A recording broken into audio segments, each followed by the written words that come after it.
Hello friends, तो इस video में देखने वाले हैं क्लास 12th केमिस्ट्री के ऐसे मोस्ट इम्पोर्टेंट ऑब्जेक्टिव इकाई 9 के, और जो आपकी द्वितीय परीक्षा सेकंड बोर्ड एग्जाम होने वाली है उसके लिए। तो इससे पहले आपको एक बात और ध्यान से सुनना है। हमने लगभग आपको केमिस्ट्री का पूरा सिलेबस यानी ऑब्जेक्टिव और इम्पोर्टेंट क्वेश्चन की वीडियो डाल दी है। लगभग पूरे चैप्टर हो चुके हैं।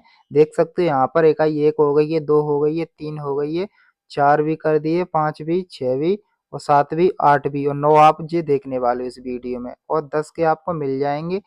ठीक है, 10, लेकिन हमने 9 यूनिट आपकी करा दी हैं। अब देखिए, अगर आपने इन वीडियो को देखा होगा, आपने सभी वीडियो को, हमने इनमें इंपॉर्टेंट क्वेश्चन भी बताए और इंपॉर्टेंट ऑब्जेक्टिव तो बताए। अगर आपने इन सभी वीडियो को देखा है तो हम आपसे 2 क्वेश्चन कर रहे हैं। अगर आप इन 2 क्वेश्चनों का आंसर देते हो तो आपने अच्छे से इन वीडियो को देखा और अच्छे से अपने पेपर की तैयारी की है। तो देखिए, ये रहे वे 2 क्वेश्चन।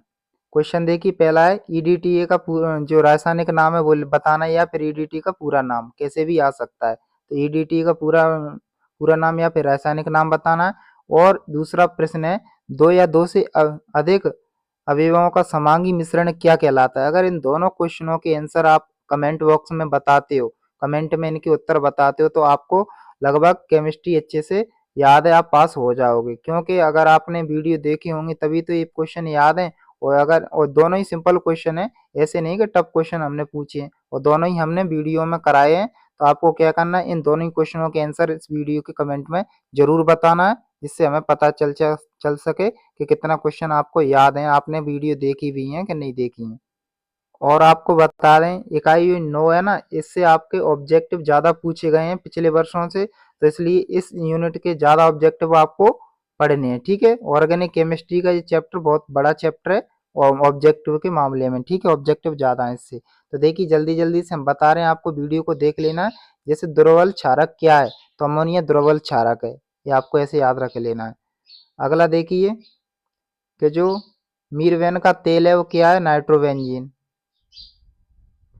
इसी प्रकार से आइसो साइनाइड परीक्षण देता है, तो 1 डिग्री एमीन या फिर यहाँ पर प्राथमिक एमीन भी आ सकता है।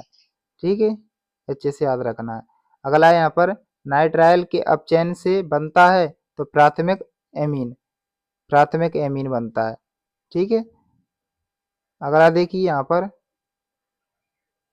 एथिलेमीन नाइट्रस अम्ल से क्रिया करके बनाता है, तो क्या बनाता है, तो यहाँ पर एथिल अल्कोहल। अगला देखिए, हॉफमैन ब्रोमाइड अभिक्रिया होती है ना, उसका मुख्य उत्पाद क्या होता है, तो RnH2।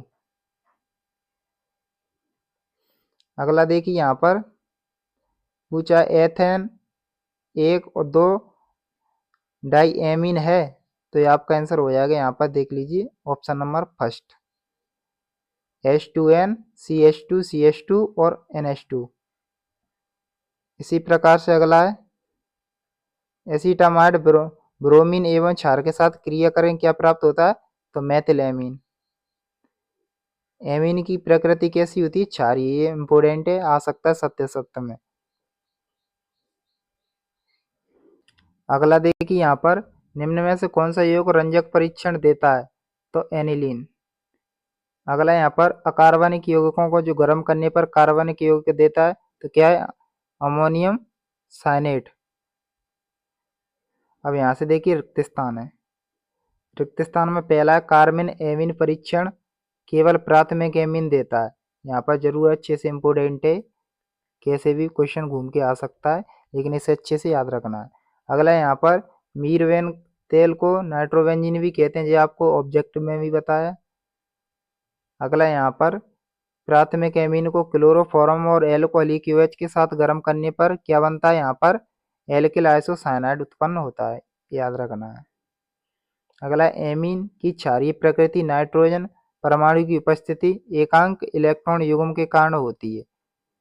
एमीन कैसा होता है, क्षारीय प्रकृति का। या ऐसे क्वेश्चन पूछ ले कि एमीन की प्रकृति कैसी होती है, तो क्षारीय होती है। किसके कारण होती है, तो एकांक इलेक्ट्रॉन युग्म के कारण।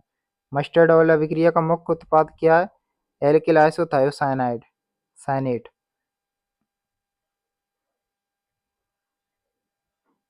और यहाँ पर ये अभिक्रिया दी हुई है, इनको देख लेना है। मेथिलेमिन अमोनिया की अपेक्षा अधिक क्षारीय होती है। तो क्वेश्चन भी होते हैं ऐसे और सत्य सत्य में भी आ सकते हैं, इसे अच्छे से याद रखना आपको और एक अभिक्रिया से देख लेना।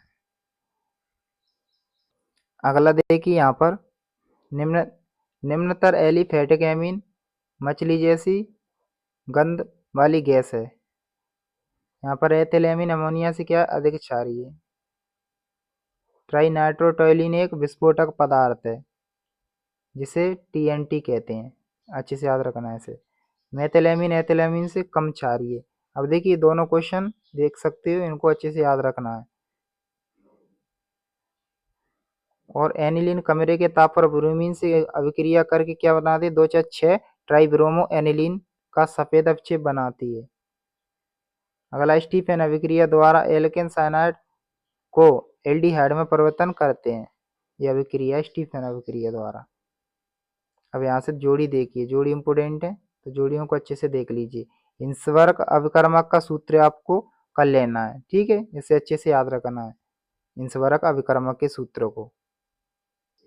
अगला देखिए यहाँ पर विस्फोटक पदार्थ क्या है, टीएनटी या टीएनवी और नाइट्रोबेंजीन मीरेबेन का तेल, ये 3 बार आ चुका है।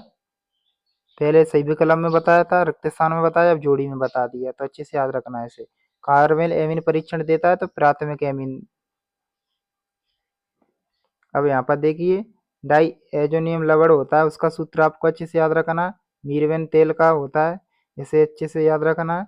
और सरसों के तेल के समान गंध तो मेथिल आइसोथायोसाइनेट। और हिंसवर्ग अभिकर्मक ये पहले भी बताया, सबसे फर्स्ट है बेंजीन सल्फोनिल क्लोराइड, प्राथमिक एमीन हिंसवर्ग अभिकर्मक। तो इस प्रकार से इन जोड़ियों को अच्छे से याद रख लेना आपको। अब यहाँ पे सत्य देख लीजिए। हॉफमैन ब्रोमाइड अभिक्रिया द्वारा प्राथमिक एमीन बनाए जाते हैं तो सत्य, यहाँ पर इसे पढ़ लीजिए, ये भी सत्य है। तीसरा देखिए यहाँ पर, ये भी आपका क्या है, सत्य है। ये आपका असत्य है चौथा,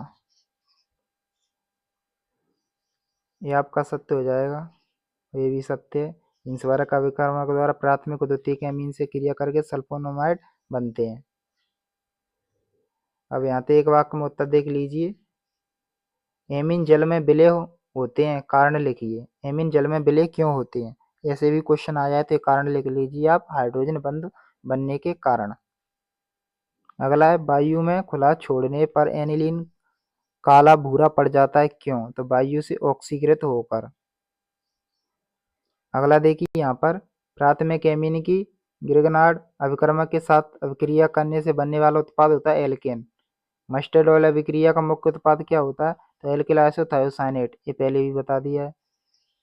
यहाँ पर देखिए तृतीय एमीन का एसिटिलीकरण नहीं होता है, क्यों, तो तृतीय एमीन में सक्रिय H परमाणु नहीं होते हैं, H माने हाइड्रोजन परमाणु नहीं होते हैं।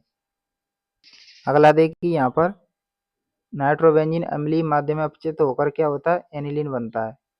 कौन सी अभिक्रिया है, यहाँ पर रिएक्शन दी हुई है इस प्रकार से, तो ये बना हुआ है, तो कौन सी अभिक्रिया है, सेंडमेयर अभिक्रिया है। और यहाँ पर ये कौन सी अभिक्रिया कहलाती है, ये समीकरण दिया हुआ है, ये कौन सी अभिक्रिया का समीकरण है, तो हॉफमैन ब्रोमाइड अभिक्रिया का। तो इस प्रकार से इस चैप्टर से कैसे भी क्वेश्चन बन सकते हैं, तो आपको क्या करना है, इनको अच्छे से वीडियो आपने देख ली है, और वो 2 क्वेश्चन हमने पूछे हैं आपसे जो आपका, उनको कमेंट में जरूर उत्तर बताना है, ठीक है।